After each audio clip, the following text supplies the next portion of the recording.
So it's easy to start and stop. We went through several iterations before we decided on a topic for our video. We started with the idea of portraying for instructional designers the importance of considering one's audience. For our class rough draft, we developed a concept that would have shown existing frustrations with technology in context by showing how far technology has developed and suggesting that there are far more possibilities left to be explored. However, we had difficulty with these concepts in terms of presenting the information in a new way that would inspire and change our audience. In the end, we decided to challenge the concept of what it means to be a leader in educational technology. By presenting a common archetype of what it means to be an EdTech leader and then twisting it, we hope to inspire viewers to reconsider their perspective and deepen their understanding of leadership in educational technology. Our intended audience for this video is educators who already implement cutting-edge educational technology in their classrooms and pedagogy. Because our video is entirely text and image based, it was important to add aspects that visually grabbed viewers' attention in order to engage them and make them feel like they were being communicated with directly. We achieved this partly by creating typing screencasts as opposed to using still images of our text. This segment is meant to quickly fill the screen and give a sense of fullness and accomplishment in using all sorts of new technologies. We created the filling sequence with Adobe Premiere because it allowed us to move the sides quickly enough that we were able to have them appear one by one without taking up too much time.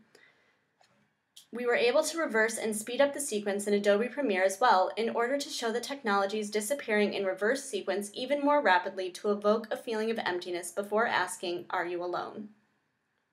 Now that we've presented a problem, we move on to define the source of the problem.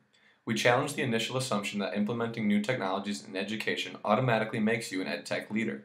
By defining what a leader is not, we tell viewers that you can't be a leader if you're just going out on your own and not impacting other potential EdTech leaders.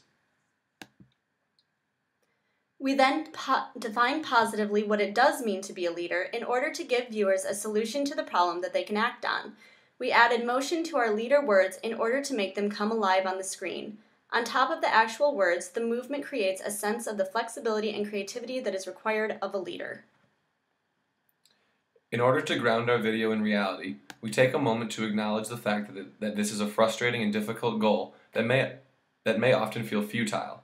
This is intended to let viewers know that we understand this isn't a simple thing that we're asking them to do, but we still think it's important enough to ask them to do it. The goal in this sequence is to show the potentially limitless impact a true EdTech leader can have on both students and teachers. This sequence was also made using Adobe Premiere and Photoshop. Victoria was kind enough to draw 5 cartoon figures for us to use.